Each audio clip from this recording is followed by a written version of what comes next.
Capítulo 20. Conversas com Dona Meca e Dona Amália. Participo do grupo espírita e da manipulação dos remédios. Além de ser interessante, é muito bom conversar com Dona Meca e com Dona Amália, sempre que as atividades permitem. Às vezes, Dona Meca fala da infância do Eurípides. Diz que tinha medo que ele não vingasse, porque era madrinho.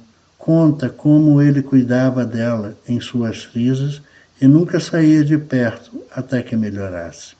Ela fala com um brilho de carinho nos olhos. Ele ajudou a educar todos os irmãos.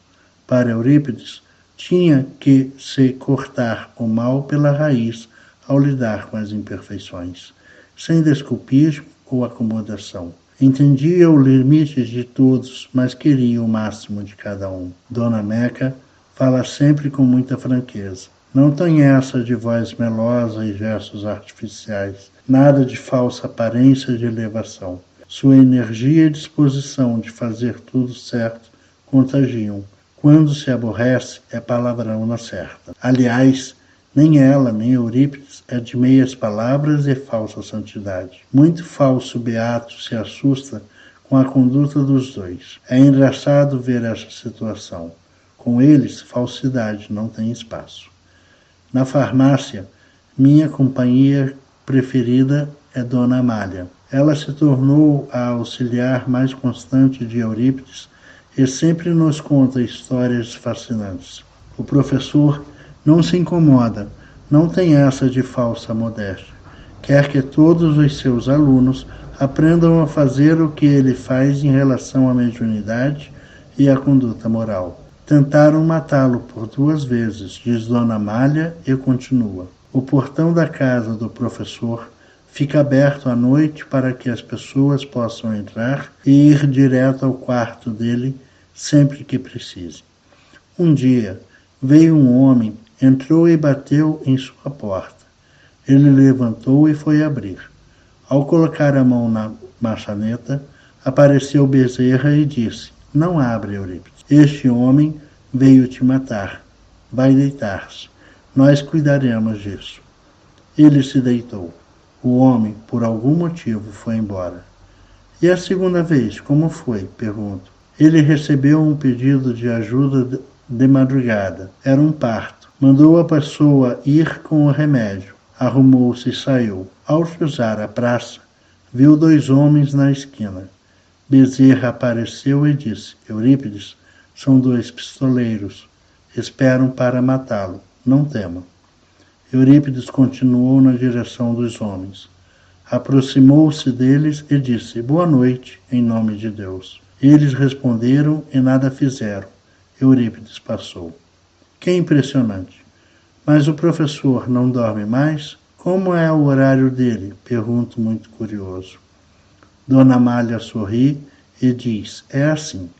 Das 4 às 7 da manhã, ele recebe o receituário mediúnico para atender aos pedidos de outras cidades do Brasil. Das 8 às 10 horas, trabalha aqui na manipulação e no correio. Das 10h30 às 15 horas está no colégio. Das 15h30 às 17 horas, recebe o receituário e faz a manipulação para os pedidos de sacramento. Das 19 às 21 horas, tem as tarefas do grupo espírita e depois faz a contabilidade da loja de seu pai, seu Mojico. É inacreditável, ele dorme só umas 4 horas por noite. Na verdade, é bem menos." "Como?" indago. "Ele ampara a todos que vão lhe pedir ajuda durante a noite. Muitas vezes, quando a pessoa chega de madrugada para pedir um remédio, ele já recebeu a receita, manipulou e colocou o medicamento no frasco. Muitas pessoas se assustam quando batem na porta e Eurípides abre com o medicamento na mão, dizendo: "Vá depressa, meu amigo, doença não espera." "Como ele aguenta, Dona Amália?" questiono. "Não sei, meu filho. Um dia falei com ele. Perguntei se não seria melhor deixar o portão trancado para ele descansar pelo menos 4 horas por noite. Ele me olhou com serenidade e disse: Dona Amália, A doença não espera por nosso comodismo. Não toquei mais no assunto.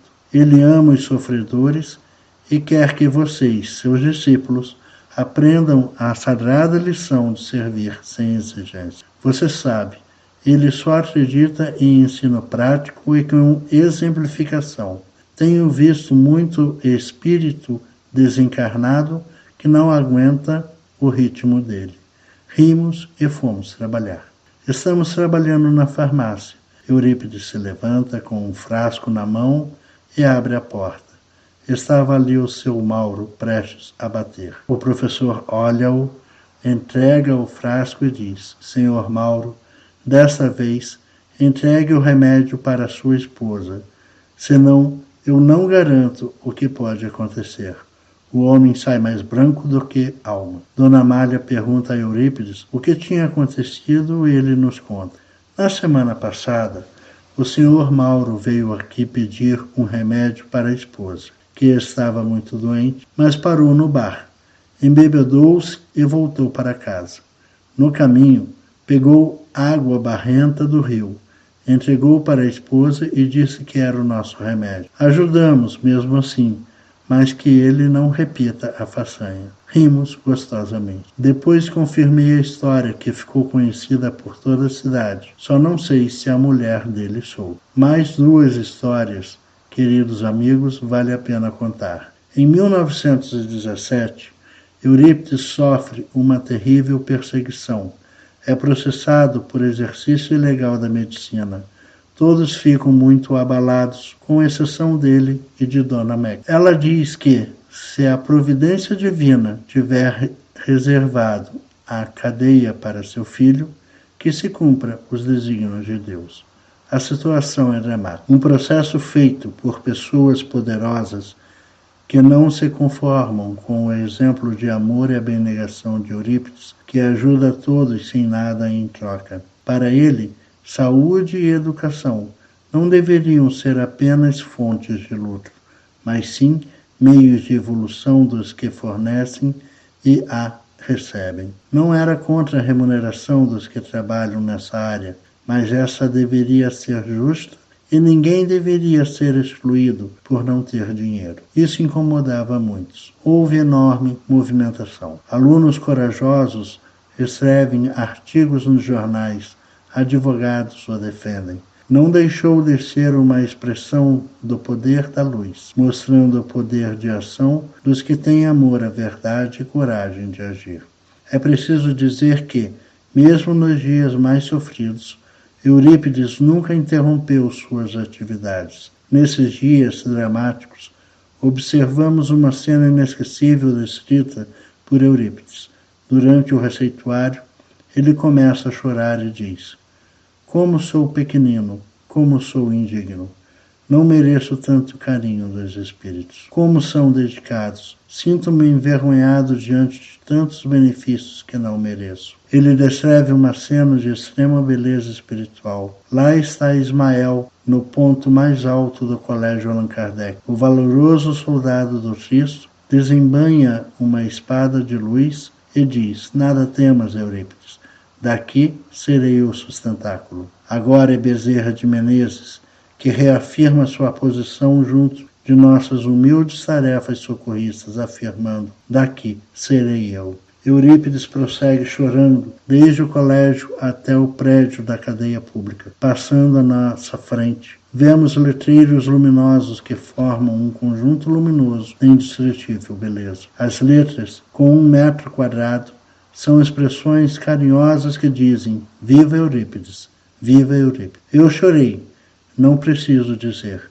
Nosso professor merece, sim, esse apoio. No dia seguinte, Eurípides viveria outra experiência, ainda mais marcante.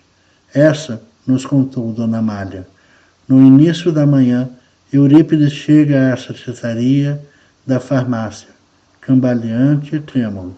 Dona Amália assusta-se. Dona Amália, a senhora pode imaginar que espírito se apresentou a mim no jardim dos jasmins, sob o céu estrelado? Fala Eurípides emocionado. Ela fala vários nomes, entre eles João Batista e Maria de Nazaré. O próprio mestre, Jesus, diz Eurípides. Dona Amália abala-se. Ela conhece Eurípides, ele não mente. Eurípides prossegue. Que beleza indescritível!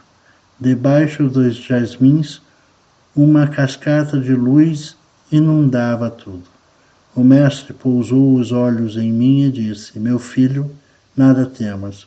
Estamos com Deus. A vitória é nossa. Naquele momento, os olhos do mestre fitaram o infinito e projetaram 2 poderosos focos de luz que atingiram alturas incomensuráveis. Eurípides silencia, emocionado.